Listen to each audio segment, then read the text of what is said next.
कामानिमित्त शहरात जाऊन राहायची खूप इच्छा होती. ती पूर्ण देखील झाली. गाव सोडून शहरात जाऊन राहायचं याची कधी सवयच नव्हती. पण जिथे पर्याय नसतात तिथे दिसेल त्या मार्गाने प्रवास करावा लागतो. खरं तर आता कळतंय की घर सोडून राहण्यात किती एकटेपणा वाटतो. घरी आईकडून भाजीत मीठ कमी पडलं तर आपण तिला बोलून दाखवायचो. आणि आता मेसची तीच ती बेचव, आळणी आणि कागदाहूनही पातळ चपात्या खाताना खऱ्या अर्थाने आईच्या जेवणाची कमी जाणवते.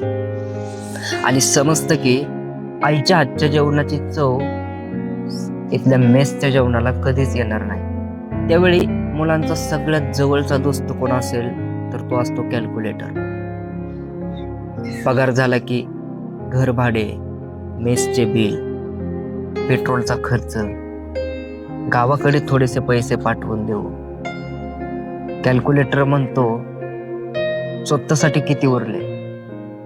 मुलगा म्हणतो बघू पुढच्या महिन्यात. शहरात पैसा आहे पण महागाई सुद्धा दुपटीने आहे. त्यामुळे महिन्याचा छोटा मोठा किरकोळ सगळा खर्च वजा केला असता स्वतःसाठी बाकी उरते बघू पुढच्या महिन्यात.